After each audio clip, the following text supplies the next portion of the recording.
Assalamualaikum Sobat Football United. Manchester United di 6 pertandingan awal kompetisi Liga Inggris musim ini sudah menderita kekalahan 3 kali. Ini lebih besar daripada kemenangan yang sudah diraih. Baru 2 kemenangan, 1 seri, 3 kekalahan dan menempatkan Manchester United di posisi 12. Manchester United memiliki poin 7 dan Chelsea saat ini di peringkat keempat dengan poin 13. Jadi praktis ada 6 poin perbedaan antara Manchester United dan peringkat keempat. Ini bukan sesuatu yang bagus ya dari sisi peringkat. Dan apakah ini berarti akan seperti apa posisi dari Erik ten Hag? Karena gue sangat memaklumi ada banyak pendapat yang meminta pergantian pelatih, ada kekecewaan yang juga sangat besar di sana. Kalau gue lihat di musim 2023-2024, Aston Villa yang berada di peringkat keempat itu menderita 10 kekalahan. Jadi Manchester United ini sudah menderita 3 kekalahan ya, dari katakanlah 10 yang maksimal untuk bisa berada di peringkat keempat. Di musim sebelumnya bahkan Newcastle ini hanya menderita 5 kekalahan, berada di peringkat keempat.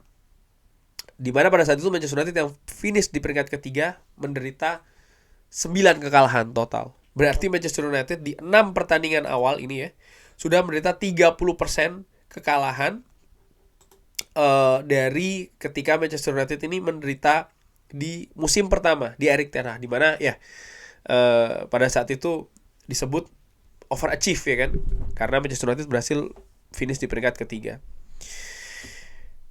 Apakah waktu bagi Erik ten Hag ini selesai?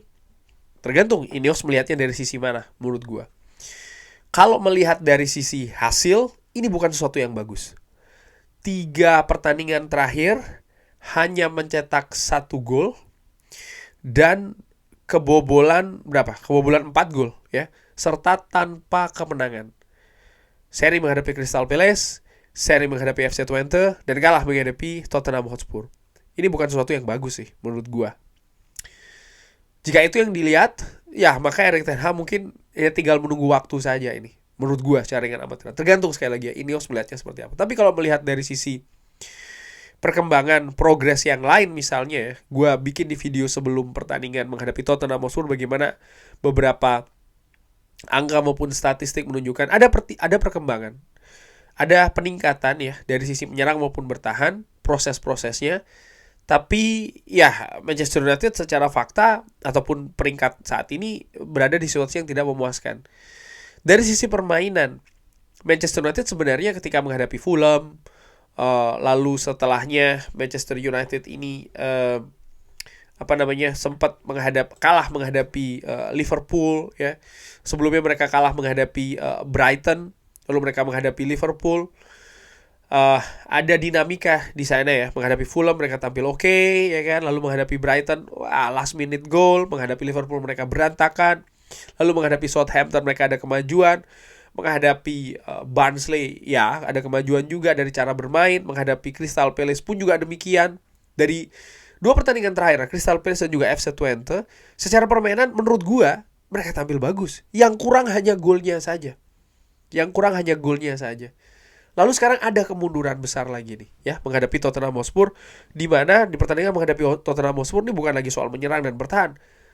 Hampir segala aspek fundamental dalam sepak bola Manchester United buruk, jelek, ada kemunduran yang sangat besar sekali. Tinggal bagaimana sekarang Ineos melihat ini. Apakah ya ini dianggap menjadi poin di mana harus melakukan pergantian ya? Karena hal tersebut juga bisa saja dilakukan, atau mungkin dia mengambil mereka mengambil pilihan yang lain. Melihat lagi nih, ada apa situasinya? Apakah melihat dari hasil saja atau seperti apa? Gue nggak tahu ya, karena saat ini jelas Ineos menurut gue harusnya mereka lebih kompeten ketika mengambil keputusan terkait dengan posisi manajerial Manchester United dibanding misalnya periode sebelumnya Richard Arnold, Glazer.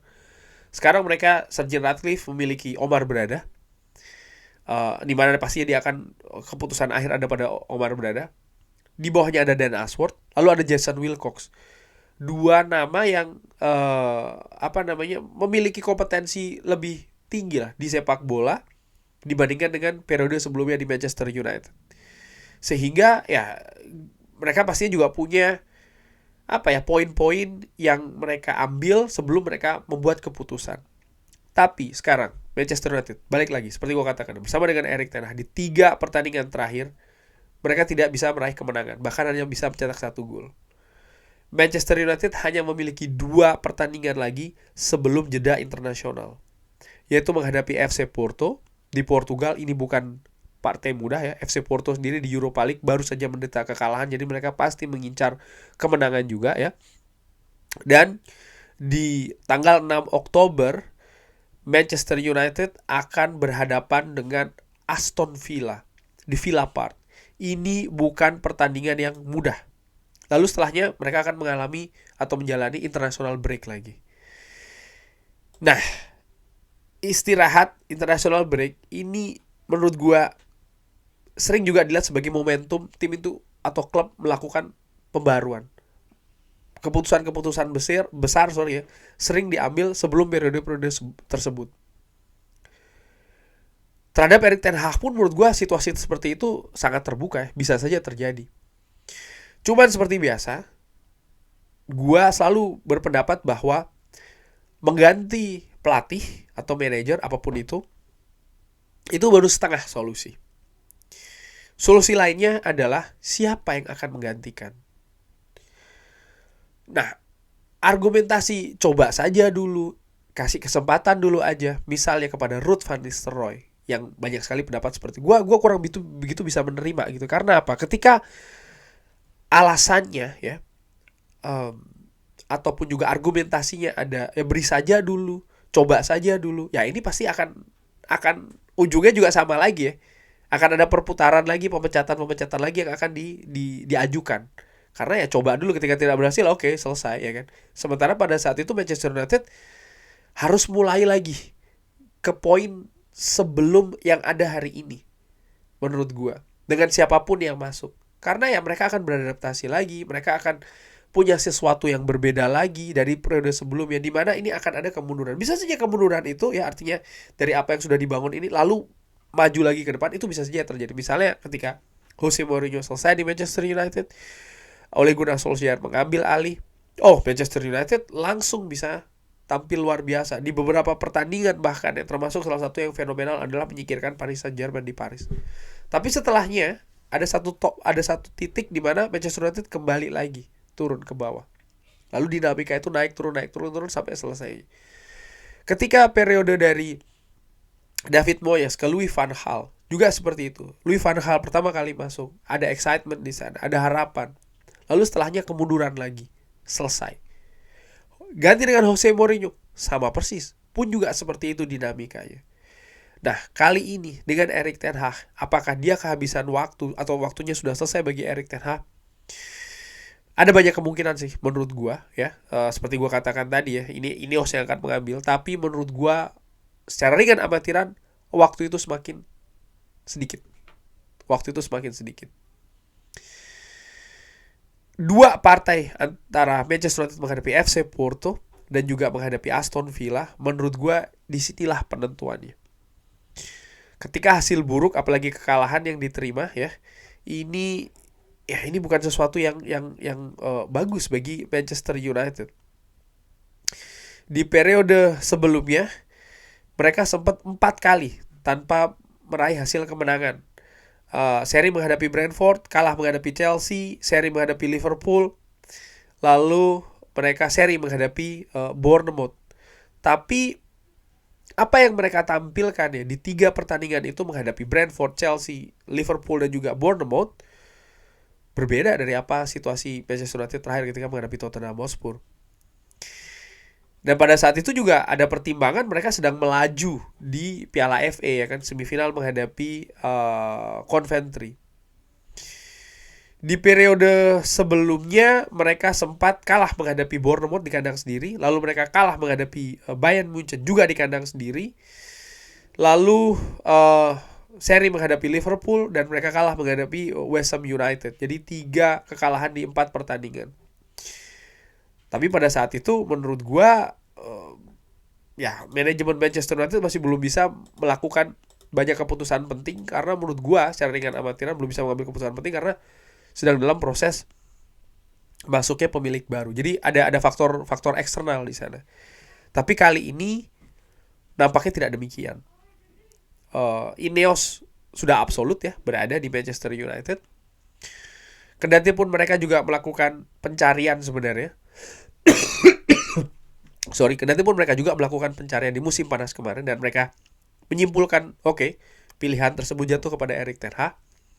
Tapi seperti gue sebutkan juga di salah satu video gue ya, Omar beradab 2028, apakah Erik ten Hag akan aman? Gue bilang belum tentu. Dan hal-hal seperti inilah yang bisa membuat bola itu berputar, bola salju ini berputar semakin kencang dan semakin besar. Misalnya, ketika hasil negatif seperti ini terus diterima ya, media akan menyerang, banyak hal juga akan menyerang. Para pemain sikapnya akan seperti apa? Gue katakan ya, di video tersebut bahwa salah satu faktor terbesar adalah bukan hasil, apalagi hasil dari satu pertandingan saja, tapi penampilan secara kolektif dan bagaimana perkembangan terhadap pemain-pemain muda. Lalu juga bagaimana situasi dressing room. Situasi dressing room ini yang paling memegang peranan penting menurut gue. Dan dengan hasil negatif yang terus diterima, ini bisa menjadi kacau dressing room. Dan ketika itu yang terjadi, seperti apa yang terjadi dengan Ole Gunnar Solskjaer, dengan Jose Mourinho ya, ini juga akan berimbas ke penampilan serta hasil di atas lapangan. Dan ketika ditarik lagi, ternyata dressing room sudah tidak bisa dipegang, maka akan selesai pelatih tersebut. Nah, mengenai apakah akan selesai lalu siapa yang akan menggantikan, ya bisa saja jadi calon internal, misalnya Ruud van Nistelrooy yang naik ya kan, ataupun Rene Hake, ataupun duet dari keduanya.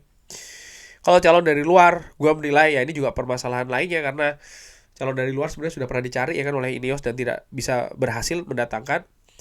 Nama-nama misalnya seperti Thomas Tuchel, menurut gue kemungkinan tidak besar, karena Thomas Tuchel ada beberapa hal prinsipal yang tidak bisa disepakati antara Ineos dan Thomas Tuchel, begitu juga sebaliknya ya.